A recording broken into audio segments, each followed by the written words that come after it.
کیا آپ جانتے ہیں کہ اللہ رب العالمین خوش ہوتے ہیں؟ کیا آپ جانتے ہیں کہ ہمارا رب اللہ مسکراتا ہے؟ اللہ کو خوش کرنے والی چیزیں کیا ہے اور وہ کس چیز سے مسکراتا ہے؟ ایک حدیث کے مطابق اللہ خوش ہوتے ہیں جب وہ اپنی کسی بندے کو اپنی طرف توبہ کرتے ہوئے دیکھتا ہے۔ ہاں، ہم ہی ہیں جو اللہ کو خوش کرتے ہیں۔ کیا آپ سوچ سکتے ہیں کہ اللہ آپ کے اعمال سے خوش ہوتا ہے؟ ہم یہ سمجھانا چاہتے ہیں کہ اللہ کیسے خوش ہوتے ہیں۔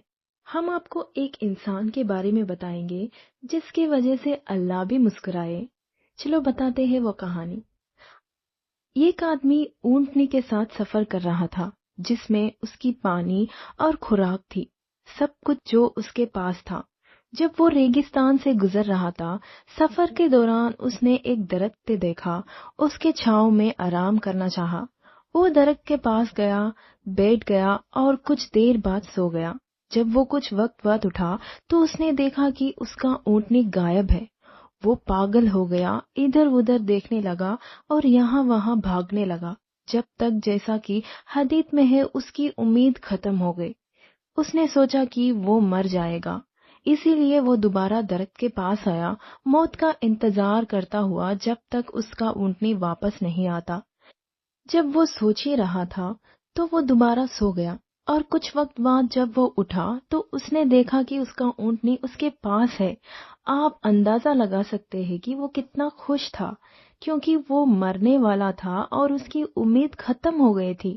اس نے خوشی سے اونٹنی کو پکڑا اور آسمان کی طرف دیکھا، کہنے لگا، یا اللہ، تو میرا بندہ ہے اور میں تیرا رب ہوں۔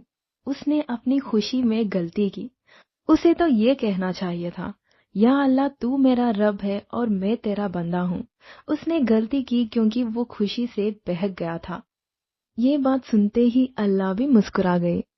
یہ وہی ہے جو رسول اللہ صلی اللہ علیہ وسلم نے ہمیں بتایا۔ اللہ ہم میں سے کسی کا توبہ کرنے پر، اس کی طرف لوٹنے پر وہ زیادہ خوش ہوتا ہے۔ اگر یہ معاملہ آپ کے مینیجر یا آپ سے اوپر کسی کے ساتھ ہوتا تو آپ اس شخص کی خوشی کا ثواب بنتے۔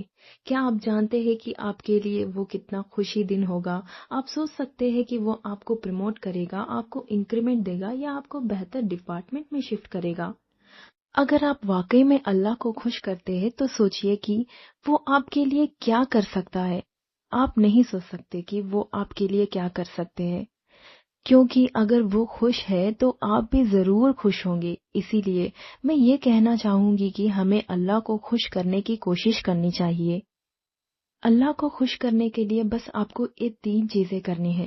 پہلا تو یہ ہے کہ گناہ کرنا چھوڑ دینا، اور دوسرا، اگر آپ کسی کو چوٹ پہنچاتے ہو تو اس کے لیے پچھتاوا ہونا چاہیے، اور تیسرا، آپ کو ایک مضبوط ارادہ اور انجام کرنا چاہیے کہ آپ ان گناہوں کی طرف کبھی نہیں واپس جائیں گے۔ یہ 3 چیزیں ہیں جو آپ کو کرنی ہے۔ اگر آپ کا کسی اور کے ساتھ مسئلہ ہے، مثال کے طور پر اگر آپ نے کسی کے لیے برا کہا تو آپ اس شخص سے معافی مانگنا چاہیے۔ اس سے ہی آپ کا دل بہتر ہوگا اور سکون میں رہو گے۔ اگر یہ کہانی آپ کو اچھی لگی ہو تو پلیز لائک، شیئر اور سبسکرائب ضرور کیجیے۔